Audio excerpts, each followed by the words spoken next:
So these machines are fairly easy to get into. If you turn the machine over, obviously be careful what you put it on so the touch screen doesn't get damaged. And then here on the rear, as you can see from the diagram, is simply a little push plastic thing that slides up a little tiny bit. You can see the gap along the bottom here now as I slid it up. You can then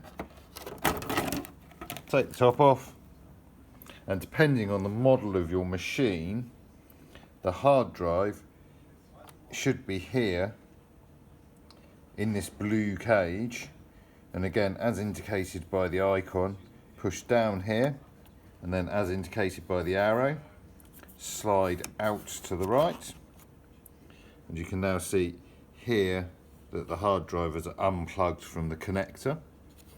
Lift the hard drive out, check for any obvious damage, etc.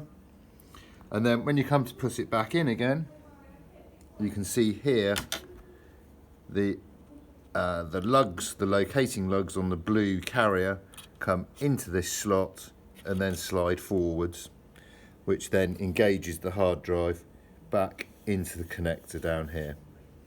So if we pop it back in again, plugs in all of the lining up bits, slide it forwards, and it makes a reassuring, you've got to push it fairly firmly, make sure it's lining up, and it makes a reassuring click as it locks into place.